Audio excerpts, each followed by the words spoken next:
Well, I don't get it. I just don't get it. I have two clips lined up. One proclaiming that Russia wins, and the other one proclaiming that Russia collapses. Maybe they're not proclaiming, maybe they're predicting. These are just reporters, but still, how can there be two opposing, diametrically opposing views? I don't understand, because it depends who you watch. If you watch the one that says Russia wins all the time, then you're just going to get Russia wins information, right? And if you watch the one that says Russia collapses, you're just going to get Russia collapses information. So you never know quite where you stand. And I'm not saying you'll know where you stand after watching these two clips, but we'll all not understand where we stand together.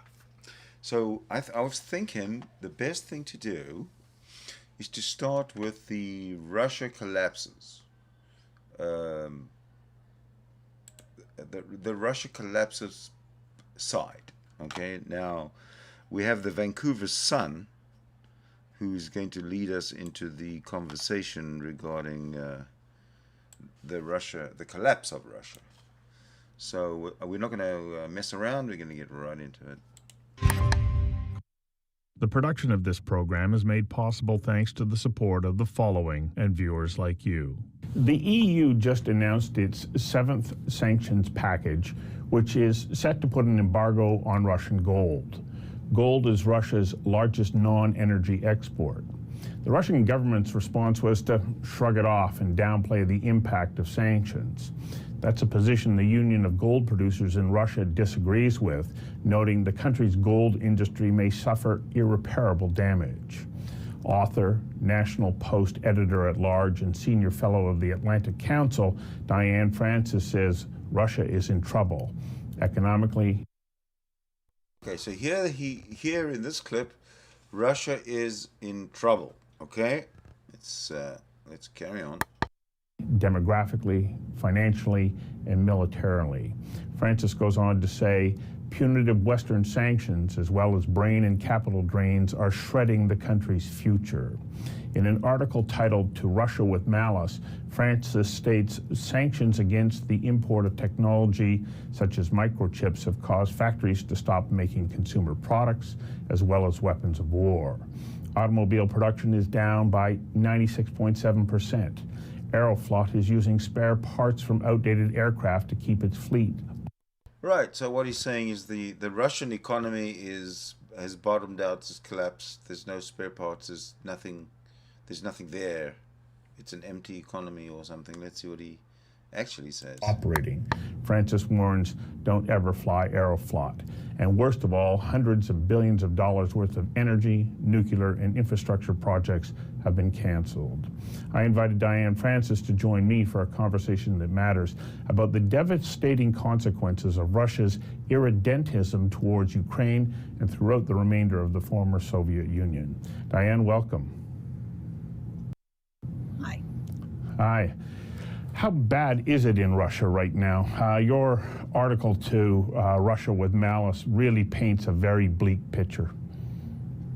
Well, you read the first part of the top of it. Those are the most salient, damaging points. But, Russia's prestige in the world, it may think its prestige has gone up. It may have among some other players in the world, but its prestige has not gone up at all. In fact, quite the opposite. You see China staying on the sidelines pretty much. China has yet to say the invasion was a good thing. And most countries are in the same boat, except for a few who do a lot of work with Russia. So the shelves are empty. But, you're dealing with a country that's in the grip of a dictator. And to think that people will rise up and overthrow him is delusional. He's not unhealthy. And these are the latest reports coming out. So hopes that he would die in office. And on the other hand, who would replace him? He's not even be worse. Particularly if it's Dmitry Medvedev. So hopes that he would die in office. Yes, I hear that as well. There's something And on going the other on. hand, who would replace him? Shouldn't He's not be. even be worse. Thank you, Randolph. I'm going to work on that because yes, I hear that as well. I'm having a problem hearing. In fact, hearing me. So I must have done something. Thank you, Randolph. Try. I'm going to work on that. My best. Yes, I hear that. To fix. I'm having a problem hearing. One moment. Right now, you're hearing any echoing. My best. To fix. I'm having a problem hearing. One moment. Right now, you're hearing any echoing.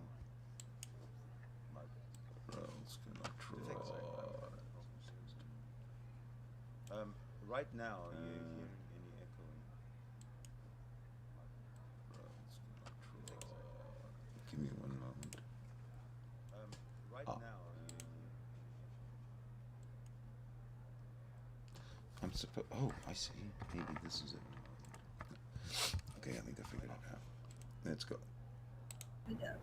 Who is even more strident in his hatred toward everything in the West except money and spending it.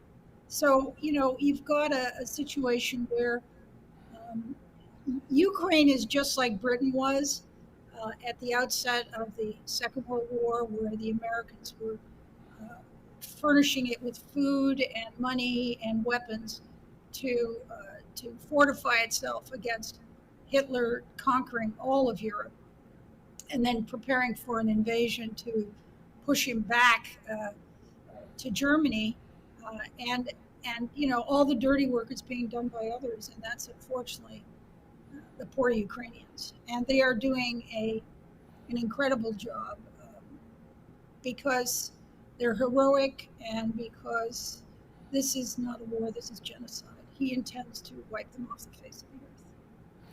What do you think happened on the sort of the western side of? Okay, well, I don't know. Call me, I don't know, but I have a problem buying what this woman says. Genocide, wiping us off the face of the earth. That sounds more like extremist Iranian talk. Wiping certain countries off the face of the earth. That's what the Iranian ayatollahs or mullahs or whatever the hell they call themselves say. So now this woman is kind of spreading that same they're gonna wipe us off the face of the earth rhetoric. And I do apologize for this short rant brought to you by nobody. The equation that we got sucked into believing that Putin wanted to be sort of a member of the League of Nations. Well, I think that was what everybody hoped for at the end of the Second World War, but as time goes on, we see that Russia has gotten, it briefly looked like it was going to be democratic when Yeltsin took over in 1989, and then of course he was drunk the whole time he was in office. And Putin took it, no, seriously, I interviewed him, he did a face plant over breakfast. And Putin just took advantage. And so the relevance of Putin being drunk in office is that the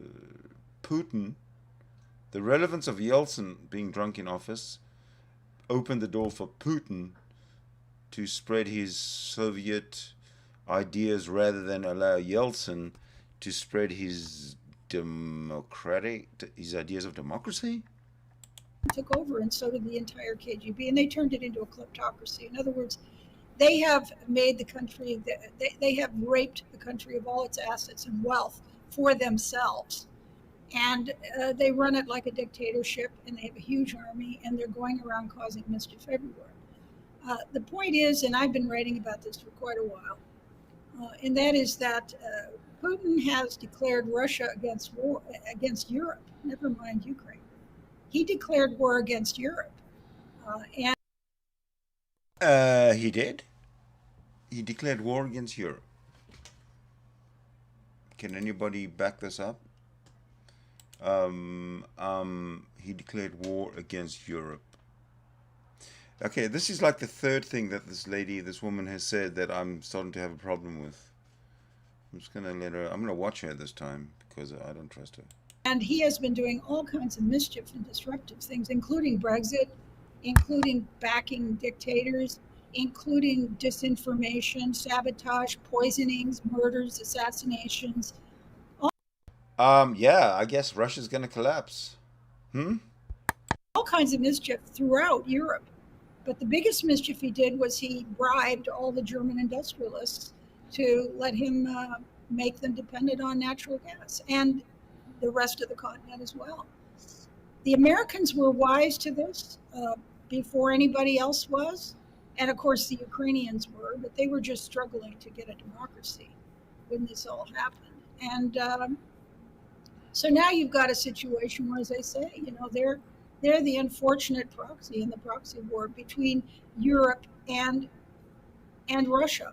That's who the real war is, between Europe and Russia. The Americans are there. Okay, so the war is between Europe and Russia. Question is it true? Another question, who believes it? And the third question, well, where's the actual evidence that the war is between Russia and, did she say between Europe and Russia? Or between Russia and Europe? I wonder if she Freudian slipped it up there. And I would say, thank goodness, because they get it. They understand what Russia has been up to and is up to. And never mind Europe. I mean, he's now controlling a big chunk of Syria, Russia, and parts of Africa. And, this guy thinks he's going to build an imperial Russian empire again. And he's trying to, and he doesn't care what he does to do it. So what he's also prepared to do, and one of his biggest major advantage is the fact that he has people that don't rise up against him. So he can do whatever he wants and cause them all kinds of pain. I mean, the stores will be empty of all Western goods if they aren't already. And their living standards will be even worse than they are already. But they won't do anything because he's got control, which means that whatever he does in the global economy to hurt the... So the economy's collapsed in Russia. There's nothing on the shelves in Russia, according to this woman anyway. Yet,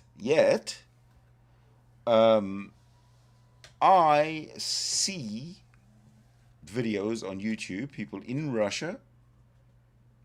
I see news from Russia, I guess I get news from Russia that is fairly unbiased, hopefully. But I don't see the economy collapsing.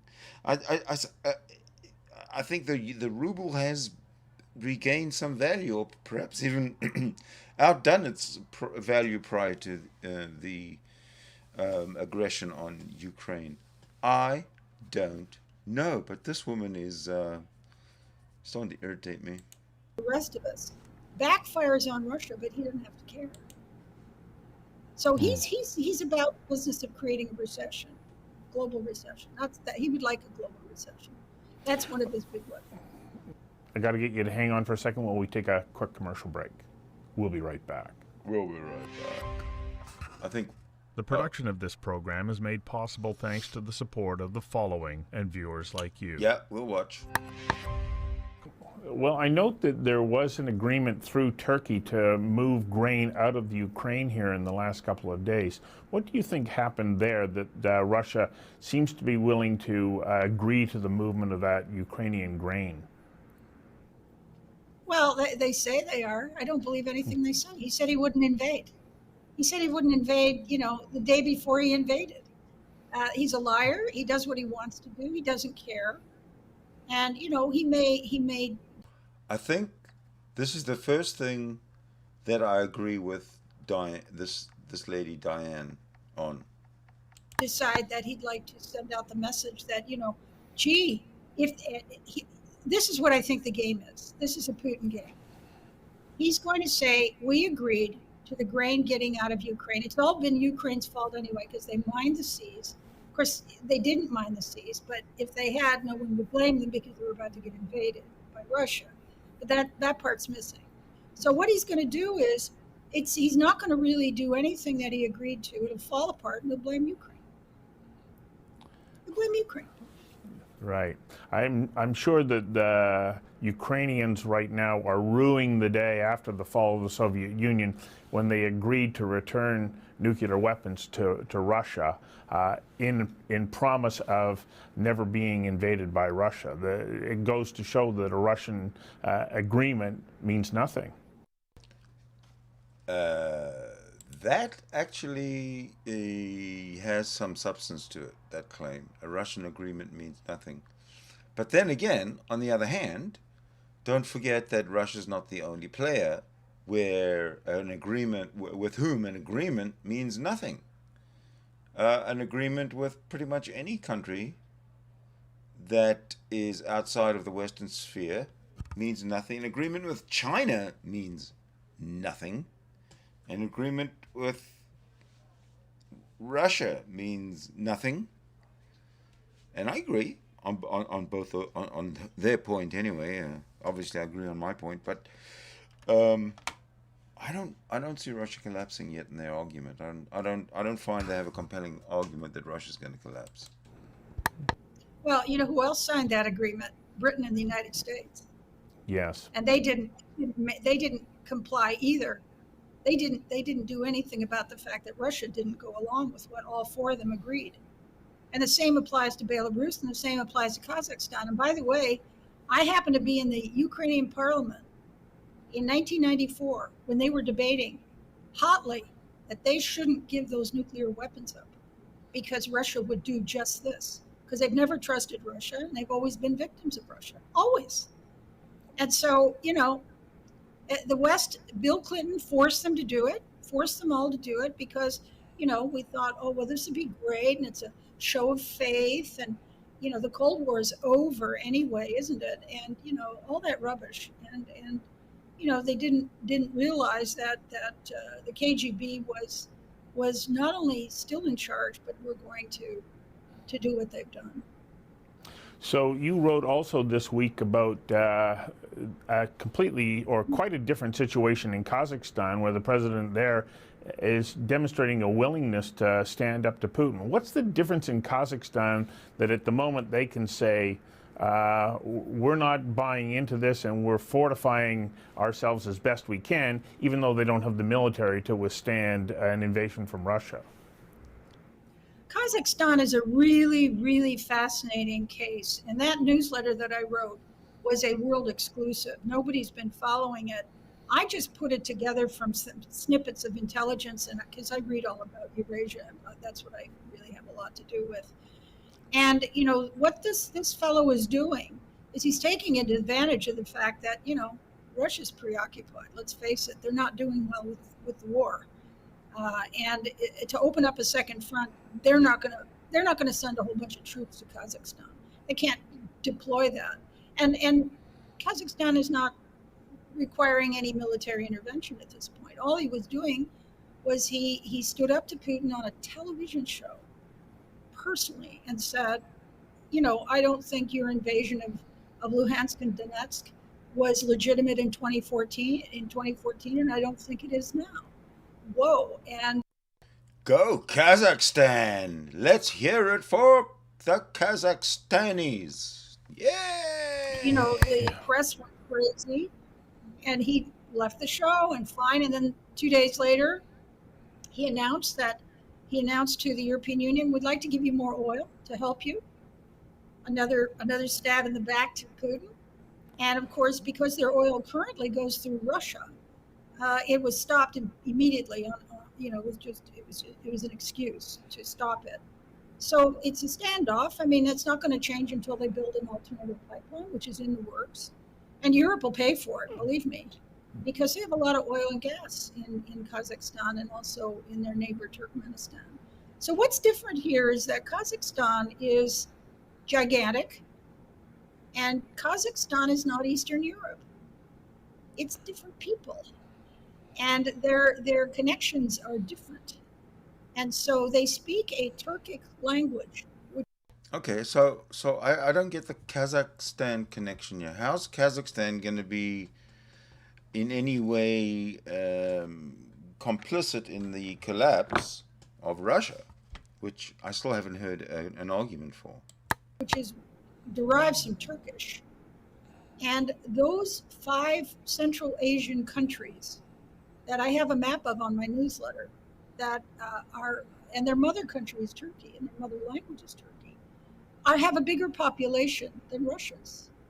They are Turkic. They are not Russian, and they are closer to Turkey and China politically, geopolitically, and geographically than they are to Russia. And so he's got his hands full if he thinks that he can, start to play games with Kazakhstan. I mean, he may, and he'll get away with it, but I think it would dilute his efforts in Eastern Europe and further embed him in geopolitical dislike and bring in Turkey as an enemy. Turkey has the largest military in Europe, and Turkey is a friend of Europe, and it's in NATO, and it's a European country.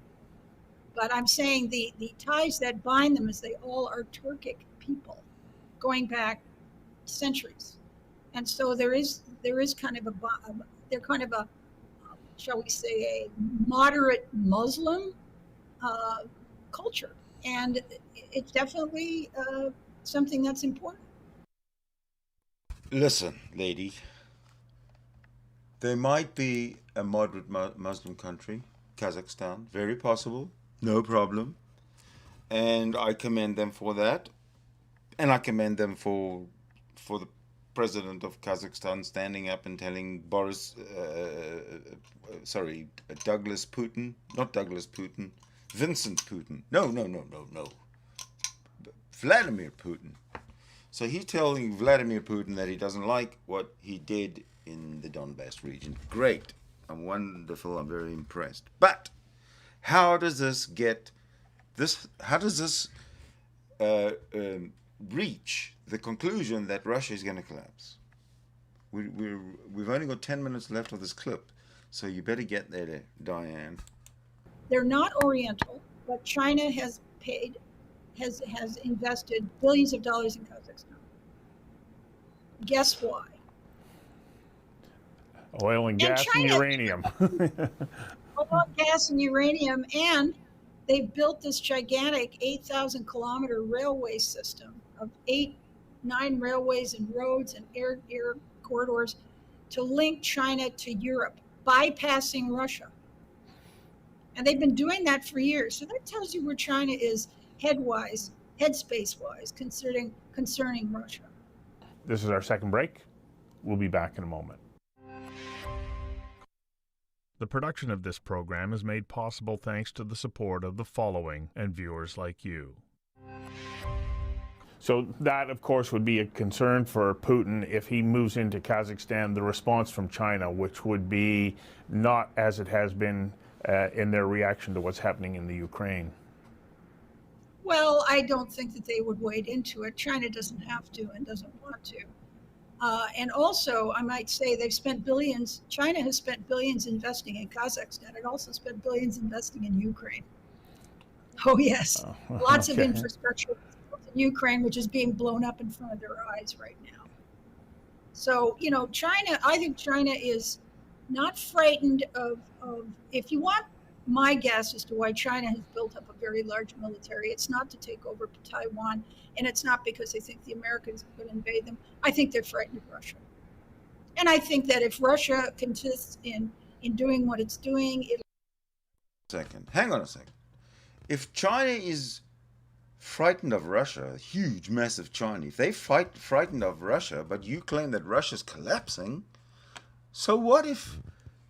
I think you're wrong that China is afraid of Russia if, as you claim, Russia is collapsing. So I think your argument is collapsing, Diane. It'll be weakened. It is being weakened. And then Siberia is in play. And China will be there for Manchuria for sure.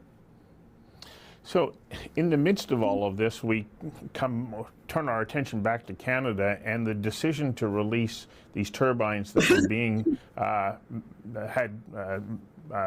maintenance work being done on them in Montreal, to send them back to Russia because of some misguided notion that somehow we were going to be able to protect the flow of natural gas into Europe to meet the demand for this fall and winter.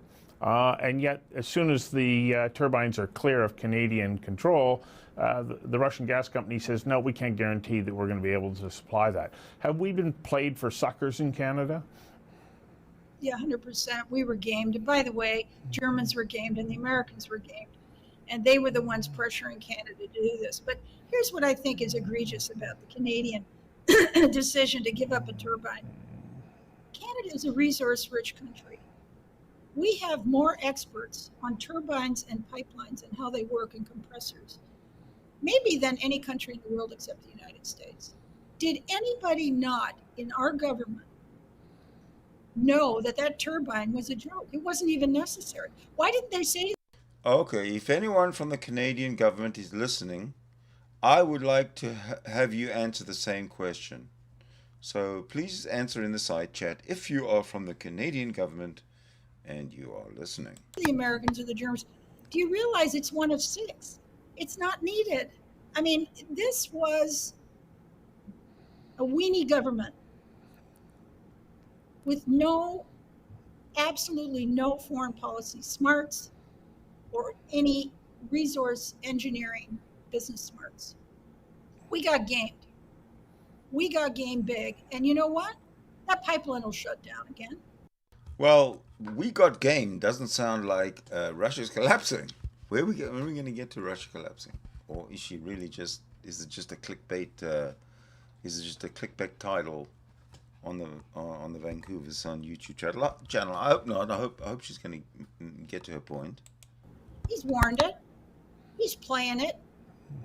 And, the Germans and the Americans have to stop letting him do this. This was a test of resolve. And you know what? We failed. So there's going to be another blackmail attempt coming. Well, we also have to remember that we are a neighbor of Russia. Our northern neighbor is Russia. Do we need to be paying closer attention to what we're doing in the Arctic? We've never paid attention to the Arctic. The Arctic is empty. It is really Canada's in name only. We don't have a Navy that even has an icebreaker. We have 4 submarines, none of which, they're all old and none of which can last under an ice flow for more than a few hours. We don't have a naval base. We don't have a military base. Look, what happened in December, and I wrote about it, just after the election, the Pentagon took over the Arctic. A deal was force-fed to... Okay, if I need this fact-checked, did the United States take over the Arctic? Anybody running a quick fact-checker app? Who does the Arctic belong to? Who took it over? Who didn't take it over? What are the facts? I'm starting to not really buy this woman's story. To the Department of National Defense and said, you will do this, and we will do the monitoring, and we will do the surveillance, because you haven't, but we will do it all. And by the way, there's a bill for $40 billion for your part of the first part of it, what we have to pay for. There'll be more money. And, we're a laggard in NATO. We don't pay enough for NATO. We don't do enough in NORAD. And now the Arctic, thank goodness, is being patrolled by the Pentagon. So I don't think we have to worry about Russia. Third and final break. We'll be right back. This is weird. I don't get. The production of this program is made Russia's possible thanks to the support of the following and viewers like you. So when we take a look at energy security and how it's been, unsettled and fractured in Europe, have we done ourselves a disservice in Canada by not continuing to move forward in the development of our own energy sector? We do it because we punish our resource sector because we have a government full of wasn't young me. people who have no experience in the real world and who have swallowed the religion of climate change and Armageddon. Climate Armageddon. Climate change, I don't think anybody disputes. but it's a matter of Armageddon. And here's the other thing that really annoys me. Everything that Greta Thunberg and the UN scientists say about resource, our government slavishly follows without considering the following. Canada has 318 billion trees, second biggest trees in the world. Trees eat carbon dioxide and emit oxygen. So does farmland. We got lots of that. So does muskeg. We got more of that. So Canada is one of the biggest. Okay. Muskeg? What the hell is muskeg? I don't think I've ever heard that word before, but it seems that we here in Canada have a lot of it. Carbon sinks on the planet, much bigger than the Amazon. 10, 15 times more. And we don't fight when they're evaluating the net emissions of a country. We haven't said, oh, by the way, we don't have any emissions if you take into consideration that we're a carbon sink. We haven't done that. The United States tried, and the UN said, oh, no. This is a government that's not protecting the best interests of Canadians. And okay, so now she's talking about the Canadian government. She's complaining about the Canadian government not protecting the best interests of its citizens. But the title of this clip is Russia Collapsing, and she either got there really quickly and I missed it, or she's not going to get there, or she's going to get there at last second. She's got 3 minutes. I would say our environment and our economy. So when you take a look at the situation that we find ourselves in now versus a year ago, what's your sense of how the world is going to look 6 to 12 months from now? Because it's been a dramatic change from 12 months ago. Well, tell me how the war is going to be in 6 to 12 months, and I'll tell you how the world is going to be. Everybody's on pause. Russia has weaponized its war into creating recession, inflation around the world. This is what he's doing, and he's hoping that the West gets fatigued and caves in and gives him Ukraine. But of course, it won't stop with just Ukraine, because this is not a person you can negotiate with. So you tell me if in 6 months' time the Ukrainians have enough weapons to push these buggers across the border again, and there's a ceasefire, that's one thing.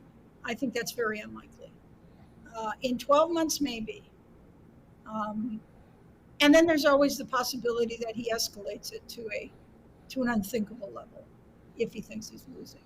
So, the world is very uncertain. That's nothing new. I would say that in historical terms, we're probably about where the world was in 1938, coming out of, a recession, a depression, and on the verge of a war with a monster.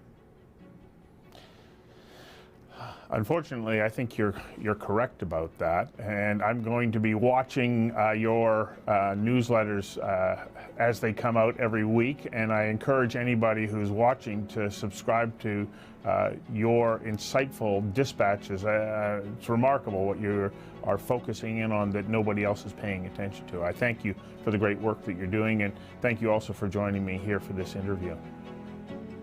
Thank you for the time. Bye-bye. Bye-bye. Okay.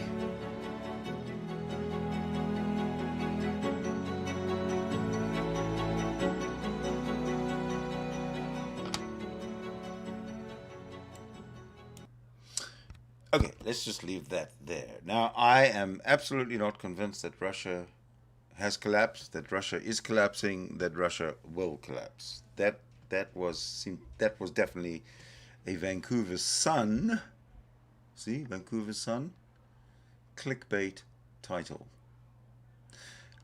But, you know what the good thing is that we have the other side. We have Redacted, Redacted is the YouTube channel, and Clayton and Natalie Morris are the presenters, the owners, etc., etc. And they are on. They carry the position that Russia's going to win. So let's get right into Natalie and Clayton. Well, on this show, we cover what world leaders have to say because we think it's important. When President Biden speaks, we cover it. When Vladimir Zelensky speaks, we cover it. When Xi Jinping says something, we cover it. When the president of Serbia, Vučić, speaks, we cover it because when world leaders speak, it has, huge implications, right? So Vladimir Putin, speaking yesterday at a conference, took time out to basically slam the West.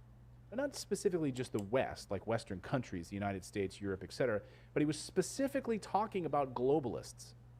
These World Economic Forum globalists who make these sort of wild moves on climate, and he really slammed the West on going into other countries, poor countries. And he talked about Africa, going into these countries, and the United States going in and basically exploiting their resources, going into these other countries and taking their lithium, their gold, their precious metals, their oil, like the United States is currently doing in Syria. So I want to play this sound. We translated it for you, so we put subtitles up on the screen for you. I want you to watch it. It's about a minute long, and then we'll have a discussion about it on the back side of this. Watch. Не может предложить миру свою модель будущего. Да, конечно, этот золотой миллиард не случайно стал золотым.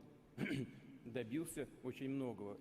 Но не только занял свои такие позиции благодаря каким-то реализованным идеям. В значительной степени он занял свои позиции за счет грабежа других народов. И в Азии, и в Африке. Ну как же, так и было. Индию он сколько грабили. И сегодня элиты этого золотого миллиарда панически боятся, что другие центры мирового развития могут представить свои варианты развития. Но как бы западные и так называемые наднациональные элиты не стремились сохранить существующий порядок вещей, наступает все-таки новая эпоха, новый этап в мировой истории. И только подлинно суверенные государства могут обеспечить высокую динамику роста, стать примером для других в стандартах и качестве жизни людей, в защите традиционных ценностей и высоких гуманистических идеалов, модели развития, в которых человек становится не средством, а высшей целью. Interesting, right? We play it to discuss your thoughts on this. I mean, slamming this new world order, this is exactly what we've been hearing from the White House. We heard from Brian Deese a few weeks ago calling it this is all part of the transition. This is all part of the liberal world order. Declare climate emergencies, foist, use. Okay, so now there's a world order. There's a new world order being spoken about in this piece, which was not brought up at all in the previous piece. So, this one sounds a lot more credible. Use the cover of the pandemic to run businesses out, right? To consolidate power. We're going to talk a little bit later in the show about Bill Gates buying up all of this land. Taking away power. We see this with the World Health Organization. The World Health Organization taking away power in the United States from the United States, pushing it to these unelected globalist leaders who then are going to tell you what to do. We're going to consolidate a currency, not use the euro, not use the United States dollar, not use any of that. We're going to put it under one roof. And by the way, we're going to use military might. We're going to go into countries in Africa. We're going to go into Latin America. If you watch unbelievable interviews with some military leaders over the past few days out of SOCOM, out of the Southern Strategic Command, talking about like going into like Latin America and the Caribbean and talking about like, man, you guys have so many precious metals down here, the lithium that you guys have, all of the stuff. And we are here to protect you. We're here to protect you. And it's United States interest for us to protect you and all of your resources and all of the minerals, because we don't want these minerals getting into the hands of nefarious people. So the United States, we are here to protect your minerals and your oil. Well, I don't know about all of that, but I have been reading Douglas Murray's book, The War on the West. And he talks about how this is what's going through my head as I see this, because this is something that he absolutely predicted, is that because the Western because neoliberals have us so primed, right, to say that everyone in the West is greedy. There's a 1% rule. The West likes to dominate the rest of the world. Everyone in the West is a racist. Everyone in the West who's cisgendered is privileged, right? And that our entire fortune is based on slavery and, more atrocities than any other people. That there's this self-loathing going on in the West that our enemies can exploit. And so someone like Vladimir Putin or any other Eastern or, I don't know, non-aligned leader can say, look what the West has done. They've done all of these things. And most of us in the West who want to be sort of open to thought, who've been sort of, yeah, okay, agreeing with this.